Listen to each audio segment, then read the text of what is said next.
आज के मुद्दे पर बात करने से पहले आप सभी इस वीडियो को देखें और यह महसूस करें कि इन आ रही आवाजों में कितना दुख है, कितना दर्द है।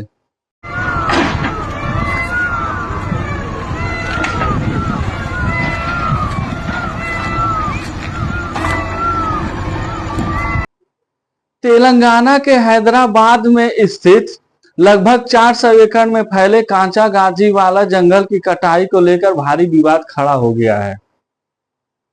मामले में राज्य सरकार का कहना है कि जमीन राज्य सरकार की है, वह उसका उपयोग जिस तरीके से करना चाहे कर सकती है। क्या है पूरा मामला, क्या है इससे संबंधित सारी जानकारियां, इसको जानने से पहले आप सभी हमारे चैनल को लाइक करिए, चैनल को सब्सक्राइब करिए और वीडियो को ज्यादा से ज्यादा शेयर करिए। नमस्कार, मैं अभिषेक कुमार स्वागत करता हूं आप सभी का आपके अपने YouTube चैनल मुद्दे की बात आपके साथ 24x7 में। अभी छत्तीसगढ़ के हसदेव जंगल की कटाई का मामला शांत नहीं हुआ था कि एक बार पुनः प्रकृति के संबंधित मामला उजागर हो गया। तेलंगाना के हैदराबाद यूनिवर्सिटी के पास स्थित लगभग 400 एकड़ में फैला कांचा गाची बावली जंगल, जिसमें लगभग 450 प्रकार के जीव जंतु और वनस्पतियां शामिल हैं। राज्य सरकार उसकी कटाई मध्य रात्रि में आरंभ करती है और मामला जब विश्वविद्यालय के छात्रों को पता चलता है तो भारी विवाद का कारण बनता है और छात्रों द्वारा उसका विरोध आरंभ किया जाता है। विरोध के दरमियान पुलिस द्वारा लगभग 50 छात्रों की गिरफ्तारी भी की जाती है और उन्हें हिरासत में ले लिया जाता है। प्रकृति का दोहन किस सीमा पर जाकर रुकेगा, अभी तक सरकारों द्वारा इसका कोई उचित जवाब नहीं दिया गया है। एक तरफ जहां समग्र धरती पर ही खतरा मंडरा रहा है, जिसमें कि मुख्य कारण यही है जो इंसानों द्वारा प्रकृति के साथ छेड़छाड़ किया जा रहा है। कहने को तो प्रकृति और इंसान एक दूसरे के पूरक हैं, लेकिन इंसान ही कहीं ना कहीं प्रकृति के दोहन का कारण बन रहा है। प्रकृति ही नहीं होगी तो इंसान का जीवन मात्र की कल्पना करना ही बहुत ही मुश्किल है, क्योंकि लिए प्रकृति से ही मनुष्य का समग्र जीवन है और यदि प्रकृति ही नहीं रहेगी तो कैसे जीवन यह संभव हो पाएगा। तेलंगाना में राज्य सरकार द्वारा जंगल की कटाई आरंभ की जाती है और यह तर्क दिया जाता है कि जंगल को साफ करके उसका उपयोग आईटी पार्क बनाने और इंफ्रास्ट्रक्चर को मजबूत करने और उसके विकास के लिए उस जमीन का उपयोग किया जाएगा। मामला तब तूल पकड़ता है जब विश्वविद्यालय के छात्रों द्वारा उसका विरोध आरंभ किया जाता है और कई प्रकार के पर्यावरण हितैषी संस्थाएं उसमें भाग लेती हैं। 30 मार्च की रात को राज्य सरकार द्वारा लगभग 30 से 40 की संख्या में बुलडोजर जंगल में भेजे जाते हैं और वो अपना कार्य आरंभ करते हैं। पेड़ों को ढहाते हुए और जंगल की सफाई आरंभ की जाती है। तभी छात्रों द्वारा उसका विरोध प्रदर्शन शुरू कर दिया जाता है। मामले पर पुलिस कार्रवाई करती है और लगभग 50 से ज्यादा छात्रों को हिरासत में लेती है। उसके बाद मामला सर्वोच्च न्यायालय में पहुंच जाता है और सर्वोच्च न्यायालय की 2 न्यायाधीशों की पीठ, जिसमें जेपी पारदीवाला और एजी मसीह शामिल होते हैं, मामले पर आंतरिक रोक लगाते हैं और तेलंगाना हाई कोर्ट के रजिस्ट्रार को यह आदेश देते हैं कि वह घटना स्थल पर जाए और मामले का निरीक्षण करके विस्तृत रिपोर्ट सुप्रीम कोर्ट में प्रस्तुत करे। मामला तेलंगाना हाई कोर्ट में भी पहुंचता है और वह मामले का संज्ञान लेता है और उस पर उचित कार्रवाई आरंभ करता है और तत्काल प्रभाव से सारी कार्रवाइयों पर रोक लगा दी जाती है। मामले के थोड़े से जब हम इतिहास में जाते हैं तो यह पता चलता है कि सन 1975 में विश्वविद्यालय के नाम 2350 एकड़ भूमि की गई। यह कहना विश्वविद्यालय का है कि यह जो 400 एकड़ जमीन है वह विश्वविद्यालय की है, परंतु राज्य सरकार का कहना है कि नहीं, यह राज्य सरकार की भूमि है। 2022 में जब मामला हाईकोर्ट में विचाराधीन था तो हाईकोर्ट ने यह कहकर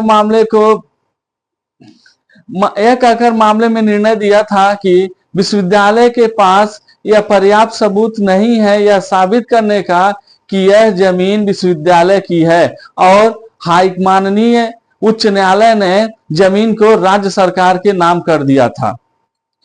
राज्य सरकार का यह मत है कि जो कि जमीन हमारी है और उसका चाहे जैसा उपयोग वह कर सकती है, परंतु मामला जब प्रकृति से संबंधित होता है तो यह विषय महत्वपूर्ण हो जाता है कि उसका दोहन इतने भारी स्तर पर ना किया जाए कि वह समाज और पर्यावरण के लिए ही एक दूरगामी परिणाम लाए, क्योंकि जब भी पर्यावरण के साथ खिलवाड़ होता है वो कहीं ना कहीं मानव जात के विनाश का कारण ही बनता है। प्रकृति का दोहन जब इतनी भारी मात्रा में होता है तो दो शब्द हैं जो याद आते हैं कि अगर ना होंगे पेड़ तो भोगोगे तुम साप, अगर ना होंगे पेड़ तो भोगोगे तुम साप, वृक्ष ना काटो कभी धरा हो जाएगी सून। सारी नदियां दूषित हो गई, सारी नदियां दूषित हो गई, गिरता नित इंसान, जीवन को दूषित ना करो, जीवन है ये अनमोल। समग्र ब्रह्मांड में अगर कोई सबसे विवेकशील प्राणी है तो इंसान, और कहीं ना कहीं यह इंसान यानी कि मानव जात की जिम्मेदारी है कि वह प्राकृतिक संसाधनों का रक्षण करे, उन्हें संरक्षण प्रदान करे। यदि जीवन ही नहीं रहेगा, क्योंकि जीवन ही प्रकृति से है और प्रकृति ही अगर नहीं रहेगी तो जीवन कैसे संभव होगा। चूंकि इंसान को तो भूलने की बीमारी हो गई है, वह घटनाओं को बहुत जल्दी भूलता है। हमें वह समय याद आता है जब कोरोना दौर था, लोग ऑक्सीजन के लिए रोडों पर तड़पते हुए दम तोड़े हैं। उस समय ऑक्सीजन का क्या महत्व था वो कभी भुलाया नहीं जा सकता। यहाँ प्रकृति के द्वारा जो आपको निःशुल्क ऑक्सीजन मिल रहा, फ्री में ऑक्सीजन मिल रहा, उसका कोई मानव के लिए मूल्य ही नहीं है। जब कभी विकास की जाती है तो एक ही बात निश्चित हो जाता है कि उसमें प्रकृति का दोहन पूर्णतः निश्चित है। सड़कों का विकास हो, पेड़ों का नाश कर दो।